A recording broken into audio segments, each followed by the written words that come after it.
adalah koalisi dari guru besar, akademisi, senat mahasiswa, kemudian badan eksekutif mahasiswa, dan juga sekumpulan masyarakat sipil.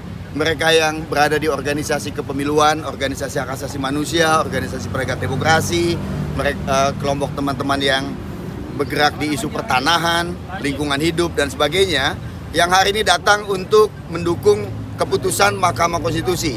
Kami menyebut bahwa demokrasi Indonesia, konstitusi Indonesia dibegal. Oleh siapa?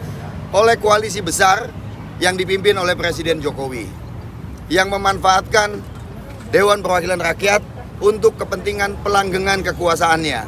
Karena itu kami hari ini hadir menghadap atau memberitahu kepada Mahkamah Konstitusi.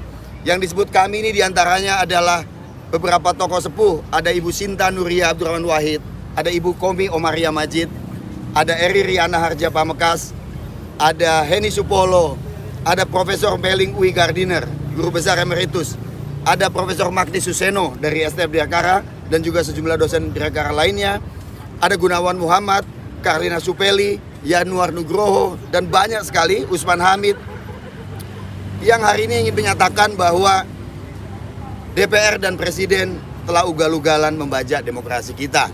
Karena itu sebetulnya ini adalah sebuah seruan untuk seluruh rakyat Indonesia, seruan yang disampaikan oleh para guru-guru besar dan tokoh-tokoh bangsa tadi, untuk seluruh rakyat sama-sama menyatakan protesnya.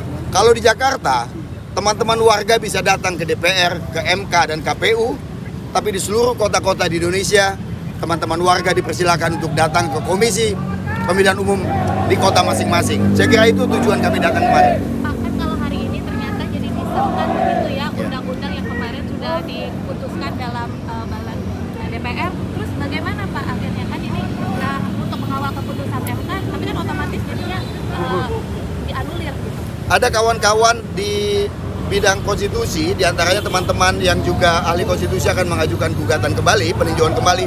Tetapi seruan kami hari ini adalah apabila DPR dan Presiden tetap nekat secara ugal-ugalan membegal demokrasi kita, seruan kami adalah boikot Pilkada 2024. Pemboikotannya seperti apa? Pemboikotannya di masing-masing kota adalah tidak hadir tentu saja di bulan November nanti. Teman-teman juga, kebetulan kalau teman-teman meliputkan ya, tapi teman-teman semua juga diharapkan untuk tidak datang. Bukti bahwa kita semua adalah tidak mencoblos dan kita semua kuat adalah bahwa jari kelingking kita pada bulan November nanti tidak ada noda warna ungu. Setelah ini akan ada aksi seruan lainnya, Pak? Ini akan dilanjutkan, tentu saja di beberapa kota juga. Konsolidasi berlangsung sejak kemarin melalui daring, ya, karena proses yang berlangsung di DPR ini sangat cepat sekali. Jadi harus diimbangi juga oleh teman-teman masyarakat sipil dan mahasiswa. Terakhir mungkin ini kan sidang di DPR ditunda katanya infonya ya. Ini harapannya tentunya apa yang memang pengen disampaikan? Kita ingin sebetulnya sederhana bahwa DPR itu mendengarkan nuraninya, bahwa apa yang mereka lakukan salah. Kita dengar kemarin misalnya dari fraksi PPP menyebut secara pongah atau sombong bahwa kami ini yang punya wewenang untuk bentuk undang-undang, terserah kita mau bikin apa. Itu sombong sekali. Mereka lupa bahwa mandat yang diberikan oleh rakyat itu mandat yang sebetulnya hanya separuh. Bukan hanya karena waktunya 5 tahun, tetapi sebetulnya rakyat tuh nggak tahu juga milih siapa.